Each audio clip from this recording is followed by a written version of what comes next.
What's up, guys? We're back here at the GSL Codas. Lucira is a badass. Sheesh. Yeah, he's looking good, Tasteless. Holy crap. This season New style, is too. so good. And he's...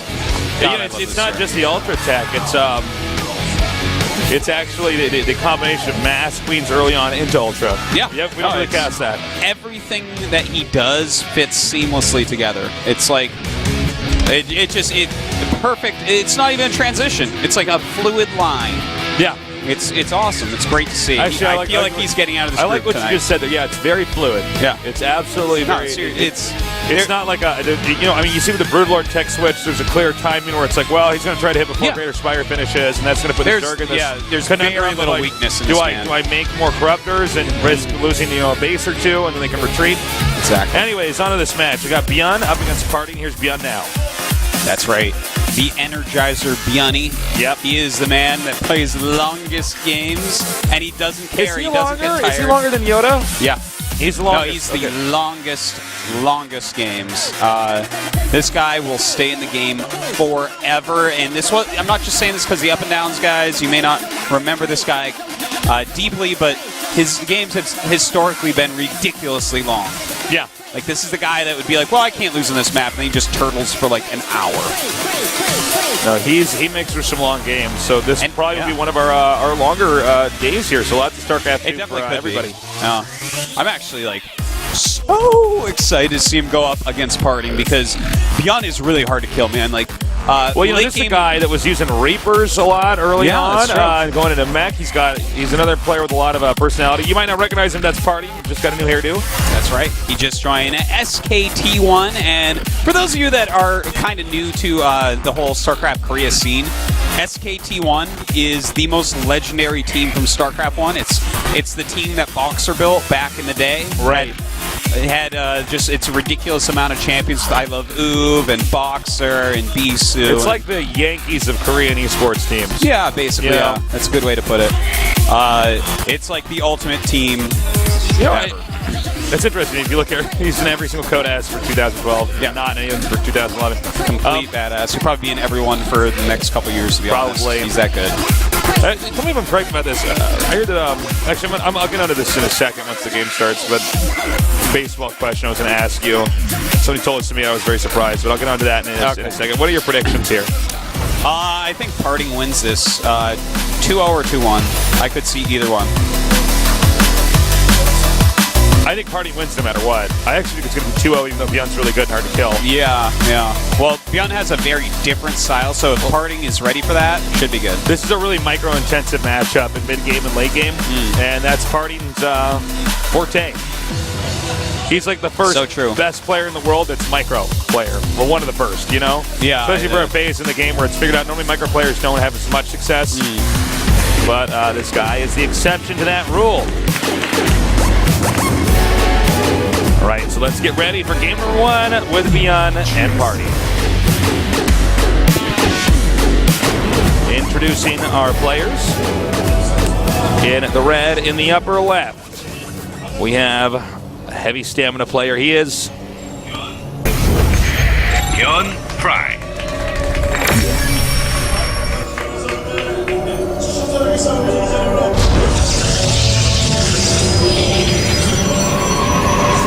And in the bottom right, we've got our Protoss player, the world champion WCS last year. He is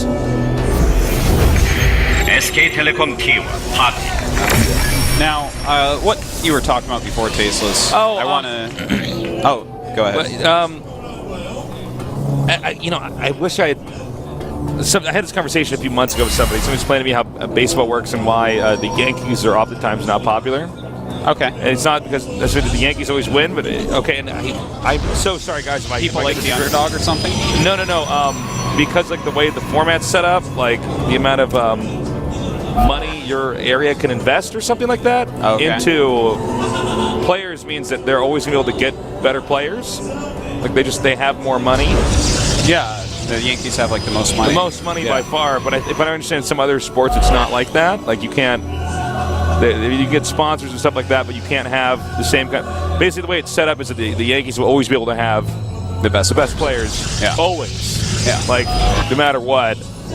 I mean, I guess that's probably true for a lot of sports, but there's other sports I think, like, for something, there was some of the, oh, God, I wish I can't do this justice, guys. I'll look this up and I'll bring it up in the next cast tomorrow, because it was some interesting fact about like how players can be distributed, and that, like, baseball is in some ways not as fair as some other sports like basketball in that sense. Or I'm not sure. Let me get back to you on that. No, because I'll be interested to hear what you have to say on that.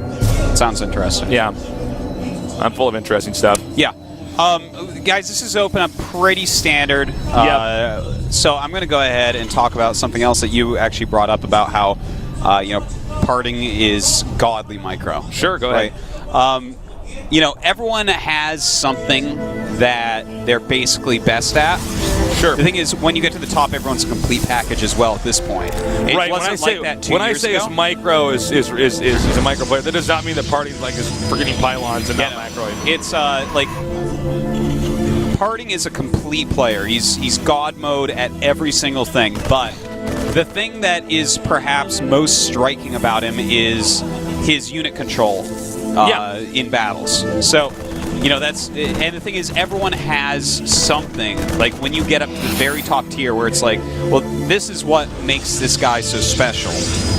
Aside from being good at everything, of course, and having so many skills. Like, for instance, Lucira that we just saw, mechanically, he might be the best circuit in the world. He's definitely one.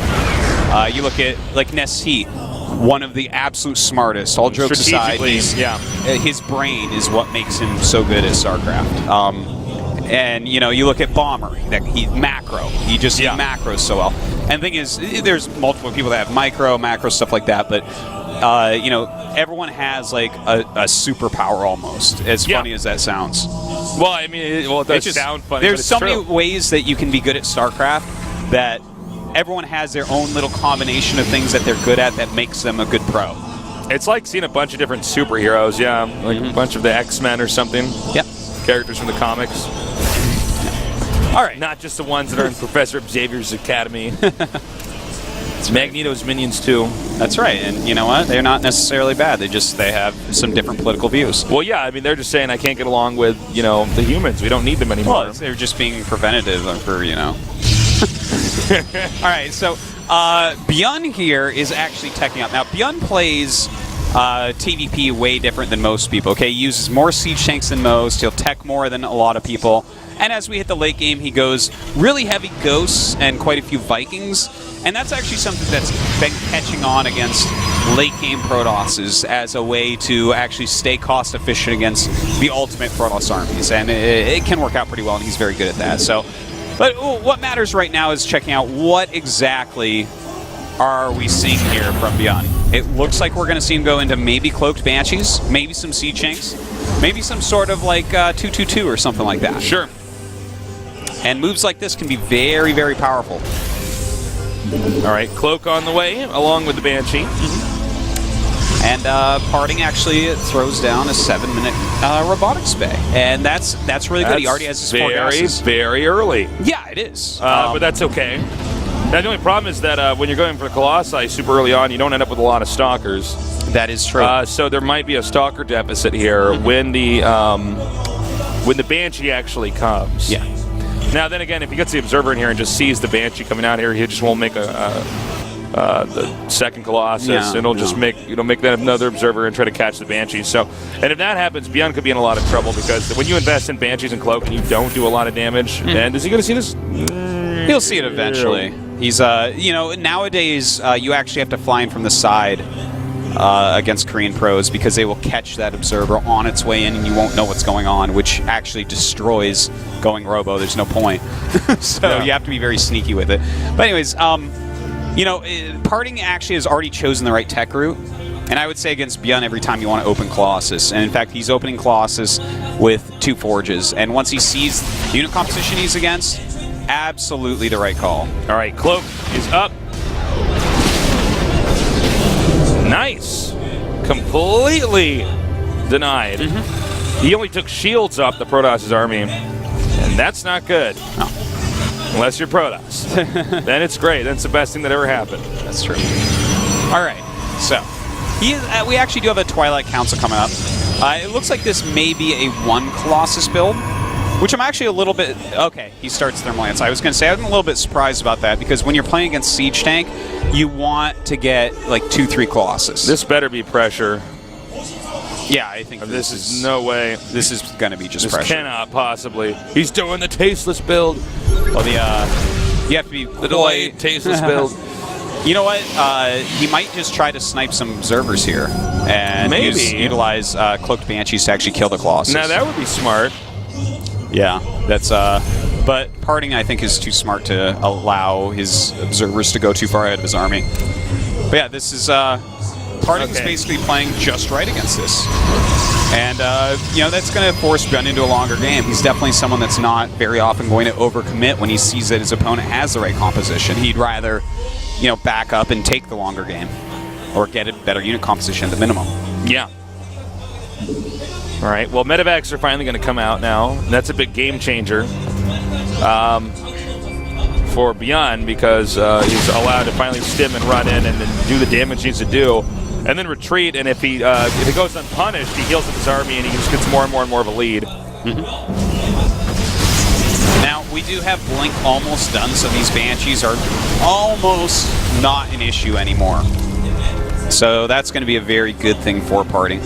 Parting, in the meantime, looks like he's about ready to take his third base pretty soon here, and you know that wouldn't be necessarily a bad idea.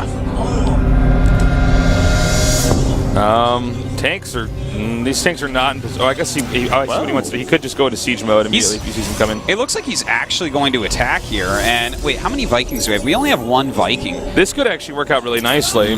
We do have 4 siege tanks, though, so he's got to be really careful about that. Because especially with Stalkers under the Colossi like this, it's like this is going to hit everything. Oh, he doesn't have stim yet. Oh my God. This actually... Well, he'll have it like right about now. Uh-oh. This could get pretty crazy, and in fact, he does have to run. Okay. Now he can push that turret. Yeah, he can still poke some for sure. You know, Colossi do have really good range. But yeah, that against a bunch of sieged up tanks, that shouldn't really work. Nice timing there with that one Stalker coming out there and getting hit before the other one could win there and do some damage. Oh, missed up. Blink. I said missed up, but I meant messed up. Nice harass though here. Just sending a few of these in, and he's got to be careful not to lose them, though. All right, he blinks out. Parting almost a little bit overzealous this game so far, to be honest. I'm surprised he just continues to push. You know, siege tanks are literally the ultimate defensive unit, and, you know, just to continue to push against this, I really feel like Parting would have been better off already making that third Nexus when I was mentioning it before. Look at the supply count now. I mean, Terran's in the lead. He has no third command center, right?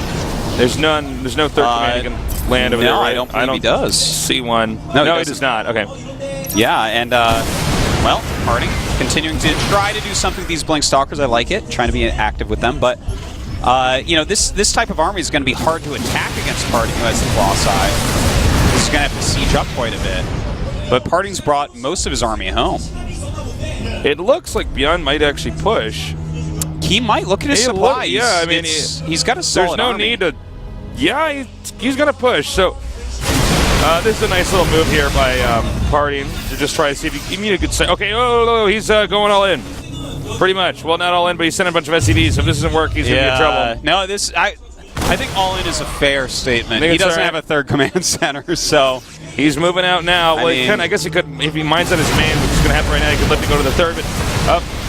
Now he's got to be really careful here against these 3 Colossi. That's exactly what you want to do. When you see SCVs in the army, you just force field up, time, or stall. Yeah, he needs to buy a little bit more time. He's got 2-2 still on the way. If he can get that finished before an actual engagement, that would be great. I don't know if that's going to occur, though. I think Party might just die. There is that possibility. The forges are like right in range. Yeah, -1 upgrade for you. Low. And here we go. The siege tank's starting to do massive amounts of damage here. A ton of Marines and Marauders pushing forward, and it looks like Parting may not, in fact, have enough here. Yeah, I mean, well, this is an upset. A little bit. I actually have a lot to say about this afterwards, but Byun he's doing a very good job against this. And Parting, well, this is not a situation where you're normally going to come back. Yeah, it'll really depend on how much damage the Colossus I can do, but I think there's just too many Marines that Marauders can actually tank, so the Siege Tanks can deal so much more. Yeah, it's exactly right. So this is a ton of damage. Parting Supply is down at 50 at this point against 106 of Byun, and GG. All right, wow, craziness. Okay, so let's talk about that real quick. Yeah, let's do that. At first, Parting was doing just right. If you see a Siege Tank-based army, which Byun uses a lot against Protoss, you really need to go up to 3-range Colossus, and Charge is actually going to be more important than Blink. I kind of like the Blink to try to deal with the Banshees, but the fact that he tried to attack up a ramp into Siege Tanks and then continued to try to do things such as Blink into a 2-base Terran with Medevac, Stim, Marauder, Marines, and Siege Tanks, I mean, Parting was like trying to kill someone much lesser than him. I felt like he was, he's like, well, this guy is like so easy, I'll just kill him. No, I mean, he should have sat back and utilized his powers against the weaknesses of the Siege Tank, which is you stand near their base as they walk out, you slow them down with your range Colossus, make them siege up, and then back up. Yeah. And then he buys himself so much time. He could have been maxed out when that push got there if he had handled it correctly. They could have engaged each other that way. It started out really well and just kind of went downhill. It looks like he basically concluded that, yep, I could just kill him, and refused to accept that he's not dead during that timing attack Parting into the Terran's base. And he didn't shift gears quick enough, get another Nexus up, and, follow through. All right, guys, we're going on into game number 2 here in round 2 with Byun talking to himself against Parting, not talking to himself here at the GSL.